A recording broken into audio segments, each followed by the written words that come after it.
ரூபாய் ரொக்கத்துடன் கூடிய பொங்கல் பரிசு தொகுப்பு பெறாதவர்கள் நாளை முதல் பெற்றுக் கொள்ளலாம். தமிழ்நாடு அரசு அறிவிப்பு.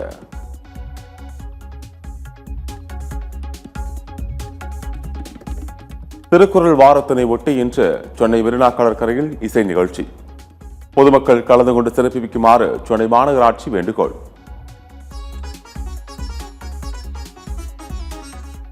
மோடியின் தந்திரத்தை பின்பற்ற தொடங்கிவிட்டார் எடப்பாடி பழனிசாமி. சிபிஎம் மாநில செயலாளர் சண்முகம் விமர்சனம்.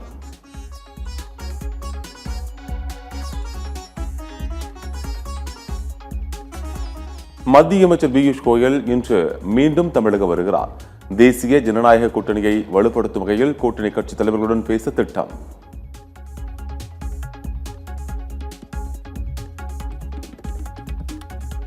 சென்னை விமான நிலையத்தில் குடியரசு தின விழாவை முன்னிட்டு கூடுதல் பாதுகாப்பு. ஜனவரி 30 நள்ளிரவு வரை அமலில் இருக்கும் என அறிவிப்பு.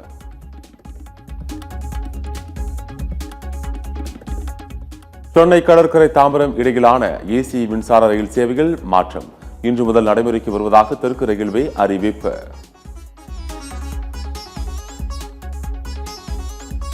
திருவள்ளூர் மற்றும் புறநகர் பகுதிகளில் நிலவிய கடும் பனிமூட்டம். முகப்பு விளக்கு ஒளிரவிட்டபடி வாகனங்களை மெதுவாக இயக்கிச் சென்ற வாகன ஓட்டிகள்.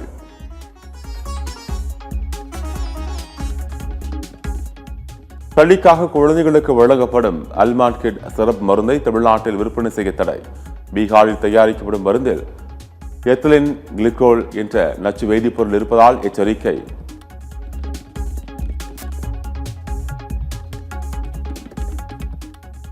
ஓசூர் விமான நிலைய திட்டத்தை மீண்டும் நிராகரித்தது மத்திய அரசு. அப்பகுதி வான்வெளி இந்துஸ்தான் ஏரோநாட்டிக்ஸ் நிறுவனத்திற்கு தேவைப்படுவதால் நிராகரித்ததாக தகவல்.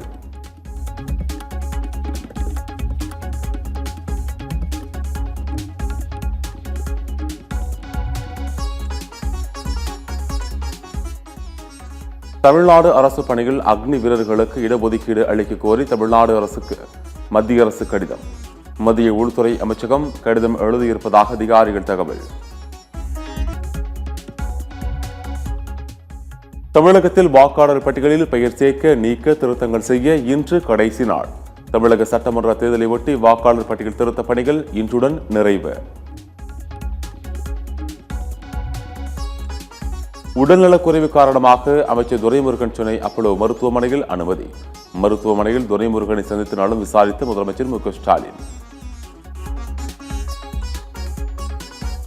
கரூர் ஜல்லிக்கட்டில் சிறந்த மாடுபிடி வீரர் மற்றும் காளையின் உரிமையாளருக்கு கார் பரிசு. சிவகங்கை மாவட்டம் சிராவையல் ஜல்லிக்கட்டில் காளையில் முட்டியதில் 68 பேர் காயம்.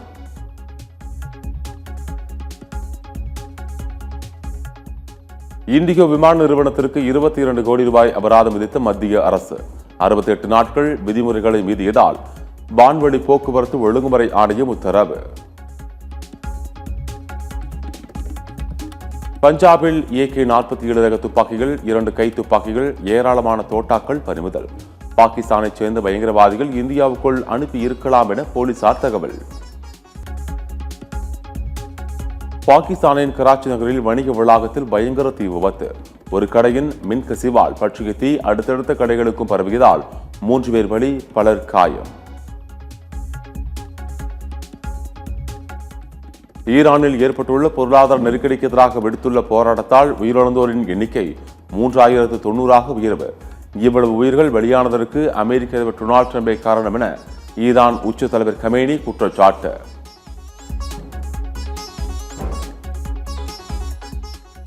கிரீன்லாந்தை கைப்பற்ற எதிர்ப்பு தெரிவிக்கும் ஐரோப்பிய நாடுகள் மீது 10 விழுக்காடு வரி விதித்த அமெரிக்க அதிபர் டிரம்ப் பிப்ரவரி 1 முதல் நடைமுறைக்கு வரும் வரி விதிப்பு ஜூன் 1 முதல் 25 விழுக்காடாக உயரும் எனவும் எச்சரிக்கை.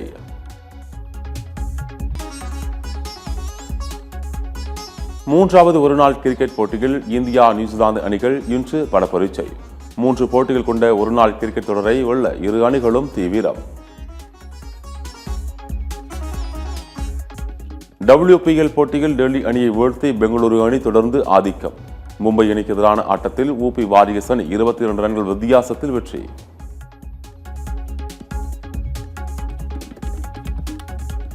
ஆண்டின் முதல் கிராண்ட் ஸ்லாமான ஆஸ்திரேலிய ஓபன் டென்னிஸ் இன்று அதிகாலை தொடங்கியது. சாம்பியன் பட்டத்தை வெல்ல முன்னணி வீரர்களிடையே கடும் போட்டி நிலவுவதால் பெரும் எதிர்பார்ப்பு.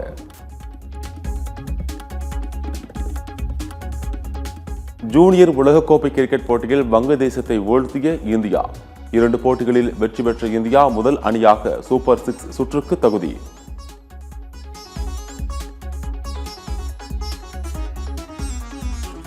T20 உலகக்கோப்பை தொடரில் இந்தியாவில் விளையாட வங்கதேச கிரிக்கெட் அணி ஆட்சேபம். தங்களது போட்டிகள் இலங்கை அணியில் நடைபெறும் வகையில் வங்கதேசத்தை பி குரூப்புக்கு மாற்ற டிசிபி கோரிக்கை.